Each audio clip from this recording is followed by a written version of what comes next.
La máscara de la muerte roja, Edgar Allan Poe. Relato en el que una misteriosa peste ataca la ciudad de Próspero, príncipe de una ficticia nación, al cual le complacía darse todo tipo de placeres, de los que un rey puede disfrutar, como el buen gusto, las artes, los bailes orquestados y fiestas rodeadas de diversión y sarcasmo. Al darse cuenta de que la peste atacaba toda su región, decide encerrarse en su castillo, junto con varios cientos de nobles de su corte, los cuales intentan escapar de la muerte roja. Cierta noche el rey decide realizar la mejor fiesta de disfraces jamás hecha. Para esto su castillo consta de 7 aposentos pintados, cada uno de diferente color y con vitrales del mismo tono de las paredes, a excepción de una habitación, la habitación negra, la cual tiene los vitrales pintados de rojo, creando un ambiente terrorífico y fantasmal. Mientras los invitados disfrutan de la fiesta, la gente continúa muriendo fuera, atacada por la enfermedad y sin ninguna ayuda. Había 7 habitaciones de diferentes colores, cada uno tenía una sola ventana de un color, con tapicería del mismo color, y en la pared contraria a la ventana había una antorcha que creaba un efecto misterioso. Todos en el castillo bailaban y se paseaban por los aposentos, excepto por el negro, en el que se encuentra además un reloj de ébano que da cada hora, interrumpiendo así la fiesta y provocando en ellos un estado de terror inexplicable. Durante el transcurso de la fiesta Próspero se fija en un extraño disfrazado, con un atuendo rojo y el rostro cubierto por una máscara que representa una víctima de la peste. El príncipe, que se siente gravemente insultado por ello, requiere al desconocido que se identifique. Para horror de todos, el invitado se revela como la personificación de la misma muerte. A partir de ese momento, todos los ocupantes del castillo contraen la enfermedad y mueren. Hacía tiempo que la muerte roja devastaba el país. Nunca hubo peste tan mortífera ni tan horrible. La sangre era su emblema y su sello. El rojo horror de la sangre. Se sentía dolores agudos y un vértigo repentino, y luego los poros exudaban abundante sangre, hasta acabar en la muerte. Las manchas escarlatas en el cuerpo y sobre todo en el rostro de la víctima eran el estigma de la peste, que le apartaban de toda ayuda y compasión de sus congéneres. En media hora se cumplía todo el proceso, síntomas, evolución y término de la enfermedad, pero el príncipe Próspero era intrépido, feliz y sagaz. Con sus dominios ya medio despoblados, llamó un día a su presencia a 1 millar de amigos sanos y joviales de entre las damas y caballeros de su corte, y con ellos se recluyó en el apartado retiro de una de sus abadías amuralladas. Era un conjunto de edificios amplio y magnífico, concebido por el gusto excéntrico, aunque majestuoso, del propio príncipe. Lo rodeaba una alta y sólida muralla. La muralla tenía portones de hierro. Una vez dentro, los cortesanos se trajeron fraguas y enormes martillos y se soldaron los cerrojos. Decidieron que no hubiese modo alguno de entrar o salir. Si alguien de pronto se dejaba llevar por la desesperación o la locura, había abundancia de provisiones. Con tales precauciones los cortesanos podían desafiar el contagio, que el mundo de fuera se ocupase de sí mismo. Habían bufones, habían trovadores, había bailarinas, había músicos, había belleza, había vino. Dentro había todo eso, y también seguridad. Fuera estaba la muerte roja. Fue hacia el final del 5º o 6º mes de su encierro, y mientras la peste se cebaba con furia en el exterior, cuando el príncipe Próspero ofreció a sus 1000 amigos un baile de máscaras de rara vistosidad. Aquel baile fue un espectáculo voluptuoso, pero permítaseme hablar primero de los salones en que se celebró. Eran 7, todo un ámbito imperial. Hay muchos palacios, sin embargo, en los que los salones así ofrecen una perspectiva larga y lineal, con puertas corredizas que se desplazan casi hasta las mismas paredes de uno y otro lado, de modo que apenas nada interrumpe la vista en toda su longitud. El caso era aquí muy distinto, como cabría esperar de la afición del duque por lo extravagante. La distribución de las salas era tan irregular que apenas se contemplaban más de una al mismo tiempo. Cada 20 o 30 metros se producía un giro brusco, y con cada giro un efecto novedoso.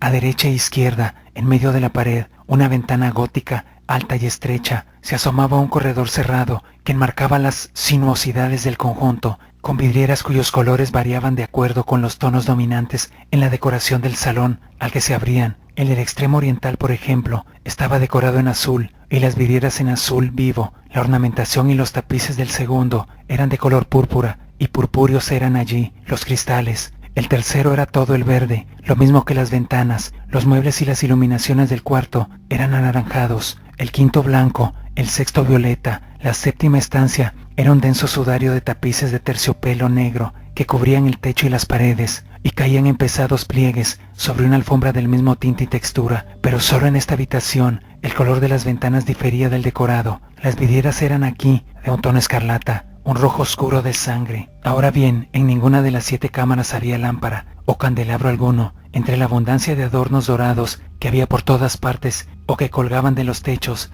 no había luz ninguna que procediera de una lámpara o vela en todo el conjunto de habitaciones, pero en el corredor que envolvía los salones había frente a cada ventana un pesado trípode con un brasero de fuego que al proyectar su resplandor a través de las vidrieras inundaba de luz la estancia. Se producía así una profusión llamativa de formas fantásticas, pero en la habitación negra o de poniente, el efecto del fuego a través de los cristales de sangre sobre los tapices negros resultaba de lo más siniestro y daba un aire tan irreal a los rostros de los que allí entraban que muy pocos se atrevían a dar siquiera un paso en aquella estancia. También era aquí donde se encontraba, contra el muro oeste, un gigantesco reloj de ébano. El péndulo oscilaba con un sonido grave, monótono y apagado, y cuando el minutero había recorrido toda la esfera y llegaba el momento de marcar la hora, de sus pulmones metálicos surgía un sonido límpido, potente, profundo y muy musical, pero de nota y énfasis tan peculiares que a cada hora los músicos se veían obligados a detenerse un momento para escucharlo, lo que obligaba a su vez a quienes bailaban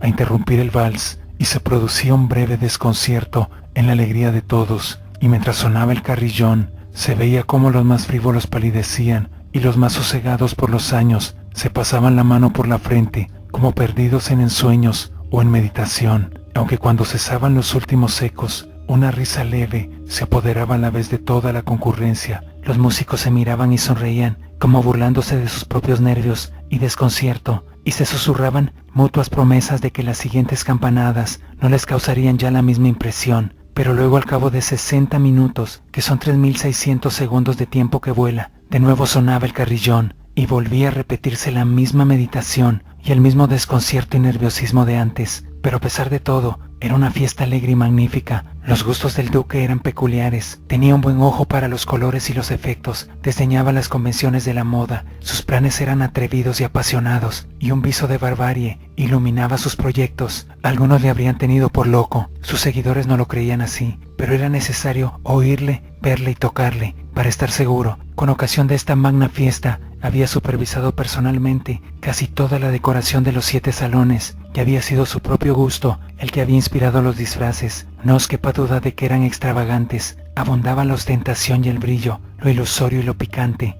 mucho de lo que después se ha visto en Hernani. Había figuras arabescas, con miembros y atuendos grotescos. Había fantasías delirantes como solo los locos imaginan. Había mucha belleza, mucha voluptuosidad, mucho de estrafalario, algo de terrible, y no poco de lo que podría haber ofendido. De hecho, por las 7 estancias se paseaba majestuosamente una muchedumbre de sueños, y estos, los sueños, se revolvían por las habitaciones, tiñéndose de color de cada una, y haciendo que la música desenfrenada de la orquesta pareciera el eco de sus pasos. Y entonces suena el reloj de ébano en el salón de terciopelo, y por un momento todo se aquieta, todo se acalla, salvo la voz del reloj. Los sueños quedan congelados y estáticos, pero el eco de las campanadas se apaga. No han durado sino un instante, y una risa leve, a medias reprimida, queda flotando tras él, y surge de nuevo la música, y viven los sueños, y se revuelven de un lado a otro, más alegres que nunca, teñidos por las ventanas multicolores, por las que penetra el resplandor de los trípodes. Pero en el salón de poniente, ninguno de los enmascarados se atreve ahora a entrar, porque la noche ya se desvanece, y una luz más rojiza se filtra por los cristales de color sangre, y la negrura de los tapices se espanta, y quien aventura sus pasos sobre la negra alfombra,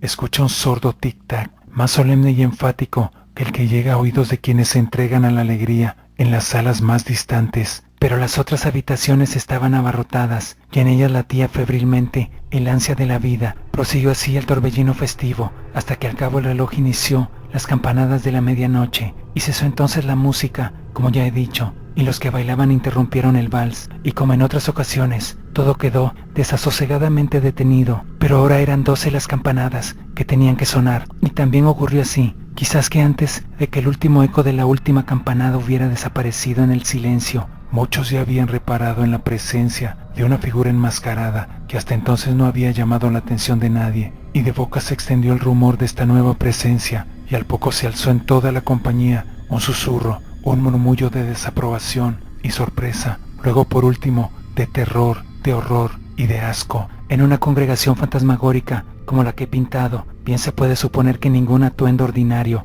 habría causado tal sensación. De hecho, esa noche la libertad en los disfraces era prácticamente ilimitada, pero la figura en cuestión había rizado el rizo, superando incluso los límites del gusto permisivo del príncipe. Hay fibras aún en el corazón de los más osados que no pueden tocarse sin que se emocionen. Hasta los casos perdidos, para quienes la vida y la muerte son una misma broma, creen que hay ciertos asuntos con los que no se puede bromear. En todos los asistentes, desde luego, se apreciaba ahora la sensación intensa de que el disfraz y el porte del extraño carecían de todo ingenio y decoro. Era una figura muy alta, lúgubre, amortajada de la cabeza a los pies, con el atuendo de la tumba. La máscara que ocultaba representaba tan fielmente el semblante rígido de un cadáver que al observador más atento le resultaría difícil descubrir el engaño. Aún así, todo esto lo habría soportado, si no aprobado, aquella alocada concurrencia, pero el enmascarado había llegado incluso a asumir el aspecto de la muerte roja.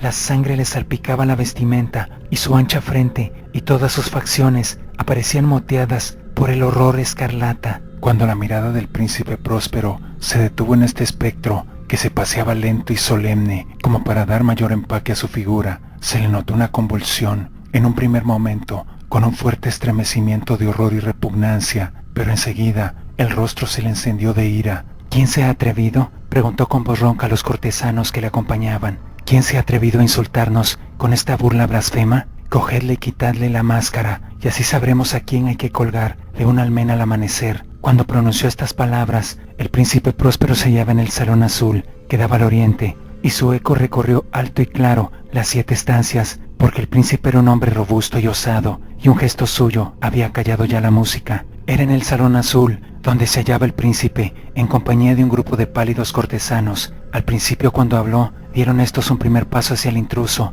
que entonces estaba próximo a ellos, y que ahora se acercaba más aún, con porte deliberado y majestuoso, pero cierto miedo indecible, que la insensata arrogancia de la máscara había inspirado a todo el grupo, impidió que nadie le pusiera la mano encima, así que sin estorbo alguno, pasó apenas a 1 metro del príncipe, y mientras en los salones la numerosa concurrencia, como movida por un mismo resorte, se hacía a un lado buscando el refugio de las paredes, el enmascarado siguió andando con el mismo paso solemne y mesurado que desde el comienzo le había distinguido, pasando de la sala azul a la púrpura, de la púrpura a la verde, de la verde a la de color naranja, de esta a la blanca, e incluso de aquí a la morada, sin que nadie hiciera el menor intento de detenerle. Fue entonces, sin embargo, cuando el príncipe Próspero, fuera de sí y avergonzado por su cobardía pasajera, cruzó veloz los 6 salones, sin que nadie le siguiera por el terror mortal que de todo se había apoderado. Blandía una daga desenvainada y se acercó impetuoso y rápido a muy poco distancia de la figura que seguía su camino, cuando ésta, que ya había llegado al salón de terciopelo, giró de pronto y le hizo frente. Hubo un grito agudo y la daga reluciente cayó en la alfombra negra, sobre la que al instante caía postrado por la muerte el príncipe Próspero. Después, llevados por el valor enloquecido de la desesperación, un amplio grupo entró en avalancha en el salón negro, en el que la alta figura seguía inmóvil y erguida bajo la sombra del reloj de ébano, pero al ponerle la mano encima al enmascarado, un horror innombrable les cortó el aliento y descubrieron que la mortaja y la máscara cadavérica, que habían tratado con violenta rudeza, no estaban habitadas por ninguna forma tangible, y reconocieron la presencia de la muerte roja. Había venido como un ladrón en la noche, y uno a uno fueron cayendo los presentes en los salones antes festivos, ahora bañados en sangre, y cada uno hallaba la muerte en la desesperada postura en que caía. Y la vida del reloj de ébano se apagó con la del último cortesano, y las llamas de los trípodes se extinguieron, y de todo se adueñó la tiniebla, la corrupción y la muerte roja.